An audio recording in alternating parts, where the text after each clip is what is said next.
अस्सलाम वालेकुम बच्चों, कैसे हैं आप। 12.4 एक्सरसाइज है हम शुरू करने जा रहे हैं। एक बात याद रखिएगा, पांचों क्वेश्चन एक जैसे हैं, बिल्कुल ठीक है। अगर आपको एक क्वेश्चन समझ में आ गया तो बाकी भी आसानी से आप कर सकेंगे। आइए चलते हैं क्वेश्चन नंबर 1 की तरफ। बेटा ये ऑब्लिक ट्राइंगल का सलूशन है। पहली बात तो ये याद रखें, ऑब्लिक ट्राइंगल वो होती है जिसमें 90 का एंगल कोई नहीं होता। इस पे राइट एंगल वाले फॉर्मूले इस पे इस्तेमाल नहीं होंगे, पाइथागोरस थ्योरम में यूज़ नहीं होगा। इस पे ratio sine theta cos theta नहीं लगती, इसके अपने फॉर्मूले। वो फॉर्मूले इसमें दो कौन से यूज़ होंगे, इनके प्रूफ हमने किए हुए हैं। एक जो है हम यूज़ करेंगे, सबसे पहले जो है प्रायोरिटी पे इसको रखेंगे, लॉ ऑफ साइंस को, और उसके बाद लॉ ऑफ कोसाइंस को। लॉ ऑफ कोसाइंस आपने तब लगाना है, वहां लगाना है जहां पे लॉ ऑफ साइंस काम नहीं करेगा, ठीक है। तो ये दोनों लॉस, इनके फॉर्मूले अभी इसमें आ जाएंगे, मैं आपको बता दूंगा। और इसको हम सॉल्व करने जा रहे हैं। आप ट्राइंगल को जब भी सॉल्व करना हो, हमेशा पहले आप ये लिखें कि गिवन क्या है। गिवन को एक साइड पे लिखें, gamma is equal to 15 degree and B is equal to √6। और दूसरी साइड पे बिल्कुल इसके सामने आपने टू फाइंड लिखना है जी। बीटा और गैमा दिए हुए हैं, अल्फा इज मिसिंग, उसके बाद side A is missing and side C is missing, ठीक है जी। इसमें फिगर बनाने की जरूरत नहीं है, फिगर के बगैर आप काम कर सकते हैं। और एक बात आपने ये ध्यान में रखनी है, बिल्कुल वही चीज है, दो एंगल दिए हुए हैं तो सबसे पहले आपने तीसरा एंगल निकालना है, और वो 180 वाला रिजल्ट जो कि हर ट्राइंगल के लिए इस्तेमाल होता है, वो आपने यूज करना है। इसी को हम यूज करेंगे। ये तीन चीजें इस्तेमाल होंगी क्वेश्चंस के अंदर। सबसे पहले आप हेडिंग दे दें कि आप क्या मालूम करने जा रहे हैं। Alpha, alpha will be equal to 180 minus beta minus gamma, ठीक है जी। 180 में से आप माइनस करें, बीटा आपके पास 60 है और ये 15 है। तो प्यारे बच्चों, आपके पास इसका आंसर आ गया जी 105। चलिए जी, एंगल तो हो गया जी हमें मालूम। अब बाकी साइड्स का हम क्या करेंगे, ऑब्लिक ट्राइंगल है तो उसके लिए अब आपने क्या करना है, आपने हमेशा प्रायोरिटी देनी है लॉ ऑफ साइंस को, ठीक है। वो अब बताने जा रहा हूं आपको, देखते हैं जी वो क्या है। प्यारे बच्चों, लॉ ऑफ साइंस जो है ना, उसको अप्लाई करने के पहले ये हमने मालूम कर लिया, अब हमने ये मालूम करना है, ठीक है। आप हेडिंग दे दें इसकी 4A। और यूजिंग लॉ ऑफ साइंस हमने इस्तेमाल करना है। वो क्यों इस्तेमाल कर रहे हैं हम जी, इसका क्या मकसद होगा, लॉ ऑफ साइंस कब यूज करते हैं। अच्छा, ये आपने फाइंड करना है ए के साथ अल्फा, बी के साथ बीटा। यानी लॉ ऑफ साइंस जब भी आप यूज करते हैं ना, तो उसमें दो पेयर इस्तेमाल होते हैं जी, ठीक है। ए के साथ अल्फा, बी के साथ बीटा, सी के साथ गैमा। तो दो पेयर आपके पास होने चाहिए, एक कंप्लीट और एक इनकम्प्लीट। तो आप देखिए इनकम्प्लीट कौन सा है, ए के साथ अल्फा, ये इनकम्प्लीट है क्योंकि इसमें ये आपने मालूम करना है। और बी के साथ बीटा, ये कंप्लीट है, ये आपके पास गिवन है ये। तो ये चीज आपने ध्यान में रखनी है, जब भी लॉ ऑफ साइंस आपने यूज करना है तो one pair should be complete and the other should be incomplete. जी बेटा, तो इस पे हम लॉ ऑफ साइंस अब यूज करेंगे। तो हमने देखा कि ए के साथ अल्फा, बी के साथ बीटा, तो हमें यहाँ पे लिखना है A over sine alpha is equal to B over sine beta, ठीक है। इसमें हमने फाइंड क्या करना है, ए फाइंड करना है। साइन अल्फा इधर आके इससे मल्टीप्लाई हो जाएगा, divided by sine of beta. बेटा वैल्यूज आप पुट कर दें, बी की वैल्यू √6 है आपके पास। साइन ऑफ अल्फा आपने फाइंड आउट किया हुआ है 105 साइन 105 डिवाइडेड बाय बीटा आपके पास गिवन है साइन 60। अब आपने ये सारा कैलकुलेटर पे टाइप करना है, ठीक है। कैलकुलेटर पे टाइप करके आपने बेटा इसका आंसर निकाल लेना है जी। मैं टाइप कर रहा हूँ √6 equal to multiplied by sine 105 equal to, उसके बाद डिवाइडेड बाय साइन 60 डिग्री। जी प्यारे बच्चों, 2.732 ये मेरा आंसर आ रहा है, 2.732।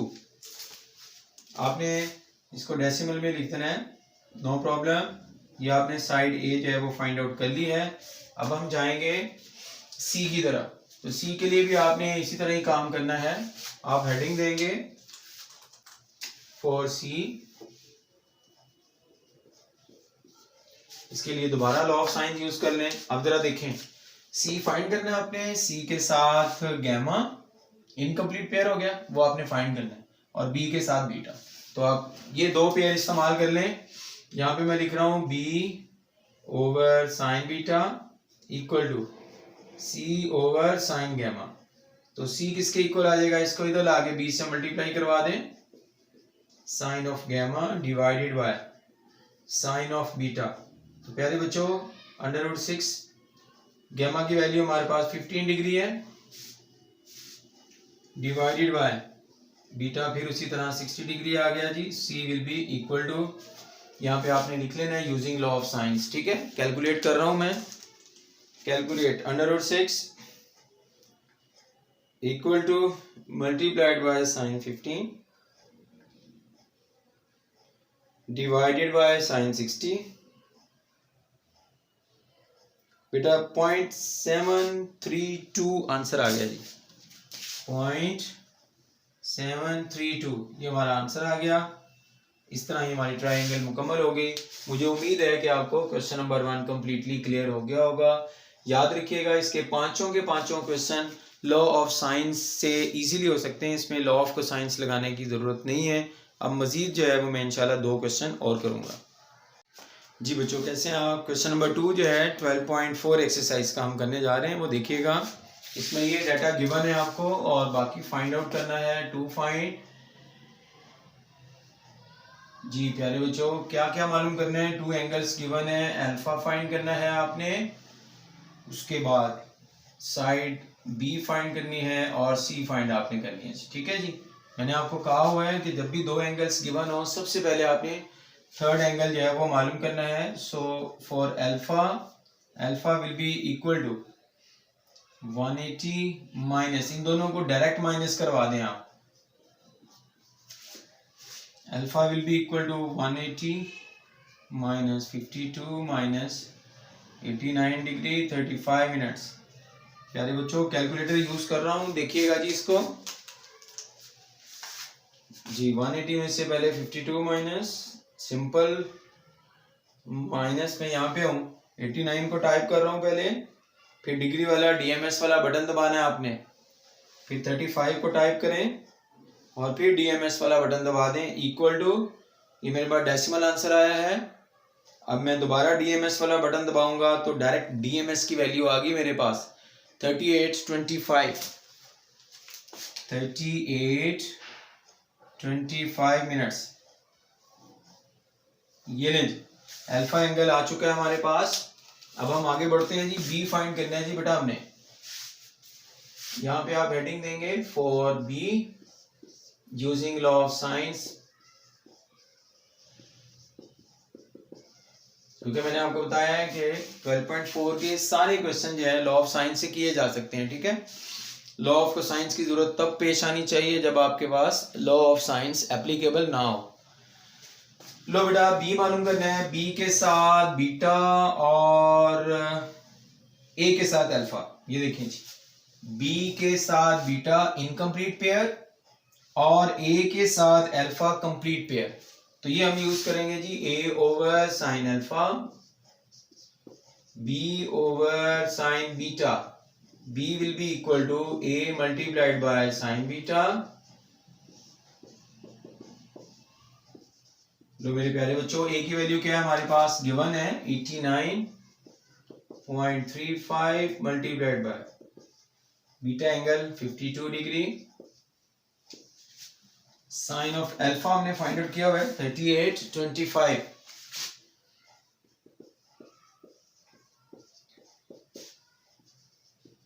लो प्यारे बच्चों कैलकुलेट करता हूं मैं इसको जी।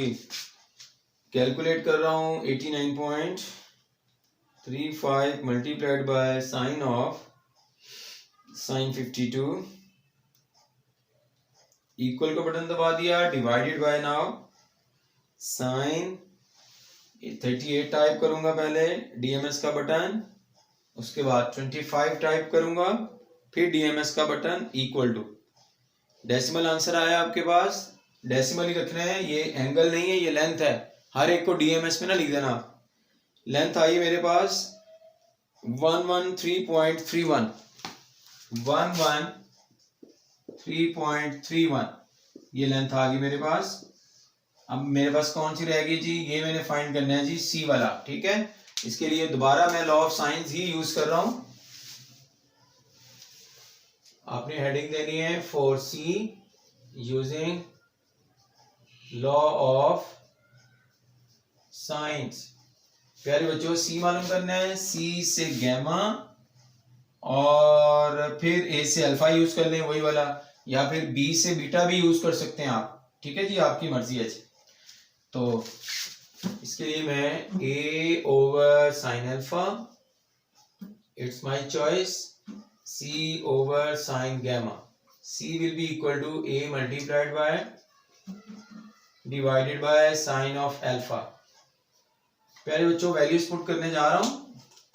ए की वैल्यू हमारे पास है 89.35, gamma is 89.35, 89 degree 35 minutes divided by alpha हमने फाइंड आउट किया हुआ था 38 degree 25। Is it clear?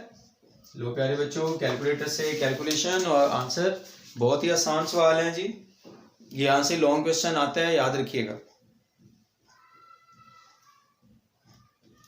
89.35 multiplied by sine of 89, ये डिग्री का बटन, फिर 35 टाइप करके फिर डिग्री का बटन इक्वल टू, अभी मैंने न्यूमरेटर सारा निकाल लिया आंसर, जो भी आंसर आया नाउ डिवाइडेड बाय साइन, अब मैं 38 टाइप करूंगा, डीएमएस वाला बटन, फिर 25 टाइप करूंगा, फिर डीएमएस वाला बटन इक्वल टू, ये आ गया 143.79।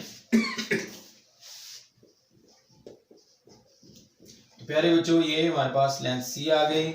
मुझे उम्मीद है कि आपको ये क्वेश्चन जो है वो बिल्कुल समझ में आया होगा। वीडियो अच्छी लगी हो, पसंद आई हो तो आप वीडियो को शेयर करें और चैनल को सब्सक्राइब करें ताकि आने वाले क्वेश्चन जो हैं वो मज़ीद आपको मिलते रहें। बहुत शुक्रिया, थैंक यू सो मच, अल्लाह हाफिज़।